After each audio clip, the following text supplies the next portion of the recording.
ओम नमः शिवाय। भगवान शिव को गुरु कैसे बनाएं? दुनिया में बहुत से लोग हैं जिनको कोई गुरु चाहिए,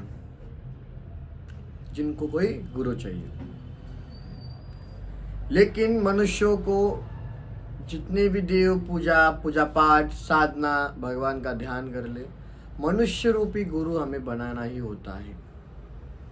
ये नियम है। लेकिन बहुत से लोग चाहते हैं कि हम भगवान शिव को ही, महादेव को ही हमारा गुरु बनाएं। ये कैसे संभव है कि शिव हमारे गुरु है? सबसे पूर्व तो आपको यदि महादेव को गुरु बनाना है तो आपको खुद को भगवान शिव को पूर्णतः समर्पण करना होगा, खुद को समर्पित करना होगा शिव के चरणों में।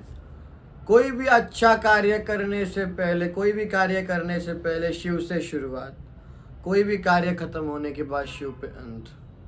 आपका अच्छा हुआ तो शिव, बुरा हुआ तो शिव। आप हो तो शिव, आप नहीं हो तो भी शिव। आपके हर एक कार्य के पीछे, हर एक कर्म के पीछे, हर एक वस्तु के पीछे शिव रहेंगे। फिर यदि आप शिव को गुरु बनाते हो तो कैसे गुरु बनाना है महादेव को? आपको भगवान शिव की आराधना तो सब लोग करते हैं, तो क्या फर्क है उनके गुरु बनाने में और उनके भगवान? हम उनको भगवान मानते हैं या गुरु मानते हैं? भगवान मानते हैं तो उनकी पूजा करते, लेकिन गुरु मानते हैं तो उनका सर्वस्व हम स्वीकार कर लेते हैं, वो भी हमें सर्वस्व स्वीकार कर लेते हैं। सर्वस्व मतलब आप सर्व उनको ही समर्पित हो। इस दुनिया में आपका यदि कोई है तो वो है और कोई नहीं है। जिस तरह से आप एक मनुष्य रूपी गुरु को सेवा करते हो, मिलने जाते हो, उसी तरह से आपको भगवान शिव की आराधना एवं सेवा करनी है। गुरुर् ब्रह्मा गुरुर्विष्णु गुरुर्देवो महेश्वरा, गुरुर साक्षात परब्रह्म तस्मै श्री गुरुवे नमः। ये सबको पता है, सबको आता है। तो एक बार अवश्य जब आप शिव के मंदिर में जाओ, आप गुरु बनाते हो, मान लेते हो शिव को, जब जाओगे तब आपको ये अवश्य बोलना है। और आपके गुरुदेव को आप जब भी जाओ तो भेंट स्वरूप में आपको फल लेके जाने। महादेव को जब भी आप गुरु से मिलने जाओगे तो उनके लिए कुछ आप वस्त्र लेकर जाओ, कोई कपड़ा लेकर जाओ। जिस तरह से मनुष्य रूपी गुरु को आप एक सम्मान मान देते हो, अपना मानते हो, उसी तरह से शिव को मानने लगो। बस बात ये रहेगी कि जो मनुष्य रूपी गुरु है वो एक शरीर के रूप में आपके साथ रहेगा और जो शिव है वो मानसिक रूप से आपके साथ रहेगा। यही फर्क है दोनों में, और कोई फर्क नहीं, किसी बात का कोई फर्क नहीं। लेकिन शिव को गुरु बना लोगे तो जितने जन्म आप लोगे उतने जन्म गुरु आपके शिव ही रहेगी। ये बात है। जैसे मनुष्य गुरु बनाया, फिर अगले जन्म में और कोई गुरु, उसके बाद भी गुरु। लेकिन शिव को गुरु मानोगे तो अनेकों जन्मों तक बस शिव ही शिव रहेंगे, बस शिव ही शिव रहेंगे। जब आपको शिव को गुरु बनाना है, आप गुरु जो हमने आपको बताया वो उसको बोलना है। आपको बोलने के पश्चात आपको गुरु को पंच फल अर्पण करने हैं, वस्त्र अर्पण करने, गुरु को शॉल हो गया, आप जैसे गुरु को कोई मतलब अर्पण करते हो वो चीज़, जैसे गुरु के आप चरण धोते हो उसी तरह से भगवान शिव के भी आपको चरण धोने हैं। उसी तरह से उनके ऊपर गुलाब, पुष्प, एक गुरु की तरह प्रथा, चंदन वगैरह लगा के उनको अपना गुरु स्वीकार करना है। खुद से गुरु स्वीकार करो और उनकी भक्ति करो। और भक्ति करने में यही बोलो कि भगवान मुझे आपसे गुरु मंत्र चाहिए, भगवान मुझे आपसे गुरु मंत्र चाहिए। यदि महादेव ने आपको गुरु मंत्र दे दिया, वो स्वप्न में देंगे आपको। स्वप्न में आपको गुरु मंत्र प्राप्त हुआ मतलब भगवान शिव ने भी आपको शिष्य के रूप में स्वीकार कर लिया। भगवान को गुरु मानना तो बहुत आसान है, लेकिन भगवान हमें शिष्य के रूप में स्वीकार करे बहुत कठिन है। बहुत से लोग भगवान शिव को गुरु मानते हैं, लेकिन बहुत से कम लोग उनसे गुरु मंत्र प्राप्त कर पाते हैं। बहुत से लोग उनके शिष्य बन पाते हैं गुरु मंत्र प्राप्त करने के पश्चात। जब गुरु मंत्र प्राप्त होता है तो मनुष्यों को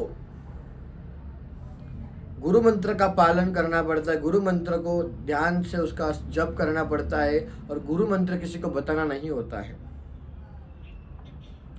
यदि आप किसी को बताते हो शिव द्वारा दिया गया गुरु मंत्र तो आपको तकलीफ भी होगी, ये बात भी याद रखिए। आपको उसके पूर्व नियम भी पता चलते हैं।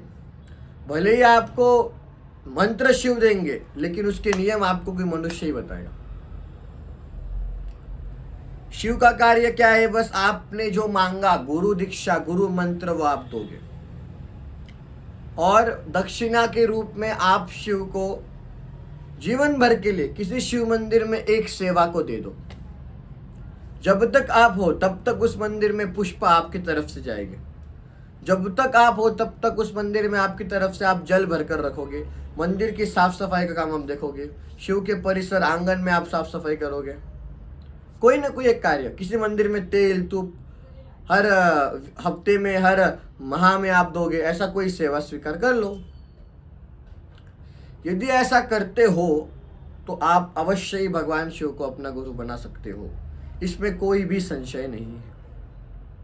लेकिन विश्वास रखना होगा कि आपको स्वप्न में मंत्र मिलेगा। आपने गुरु बनाया, उन्होंने आपको शिष्य के रूप में स्वीकार किया है या नहीं, वो उनके ऊपर है। जब आपको स्वप्न आएगा तभी मान लेना कि भगवान का भी स्वीकृति इसमें, भगवान ने भी आपको शिष्य के रूप में स्वीकार कर लिया है। जब भी ऐसा कोई मनुष्य भगवान महादेव के मंदिर में जाकर गुरु बनाने के लिए शिव जी को पुकारता है, तब शिव उसकी परीक्षा भी लेते हैं। ये बात भी याद रखना, शिव की परीक्षा रहती है अपने शिष्यों के लिए। गुरु मंत्र देने से पूर्व शिष्य अवश्य देती है।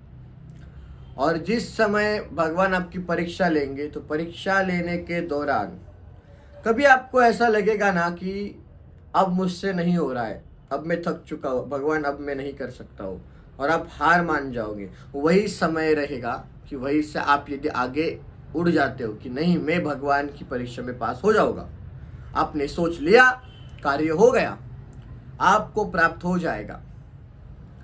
ऐसी कोई संसार में शक्ति नहीं है जिसको मनुष्य प्राप्त नहीं कर सकता। मनुष्य से बड़ी कोई शक्ति नहीं है, मनुष्य उसको प्राप्त नहीं कर सकता है। मनुष्य के दिमाग को ब्रह्मांड कहा जाता है, ब्रह्मांड में ही शिव रहते हैं। हमारे मस्तक में शास्त्रार्थ चक्रा, उसी के अंदर सदाशिव यानी शिव रहते हैं। ये बात भी याद रखना। और जब आपको लगेगा कि हम भगवान की परीक्षा, भगवान हमारी परीक्षा ले रहे हैं, आपको पता चलेगा, क्योंकि आपकी भक्ति उस स्तर की हो जाएगी कि आपको हर एक चीज का अनुभव आना शुरू होगा, पता होना शुरू होगा। इसी कारण से कहते हैं कि शिव को गुरु बनाना है बहुत आसान है, और उनकी परीक्षा में पास होकर शिक्षक के रूप में वो स्वीकार करे, ये भी बहुत कठिन है। ये बात को सदैव याद रखिए। जब भी ऐसा होगा तभी अवश्य ही आपको भगवान की जो गुरु दीक्षा है वो प्राप्त हो जाएगी, भगवान की गुरु दीक्षा प्राप्त हो जाएगी। ये बात सदैव याद रखना। और भगवान के मंदिर में जाने के पश्चात, भगवान के मंदिर में जाने के पश्चात कितने बार आपको वही चीज़ समक्ष आती है, वही चीज़ सामने आती है कि आपने क्या किया है, कि आपने क्या किया है, वो चीज़ को ध्यान देना। यदि आपको प्राप्त होता है शिव का गुरु मंत्र, बहुत अच्छी बात है। शिव आपके गुरु बनते, बहुत अच्छी बात है। ये बात को ध्यान में रखिए। हर हर महादेव।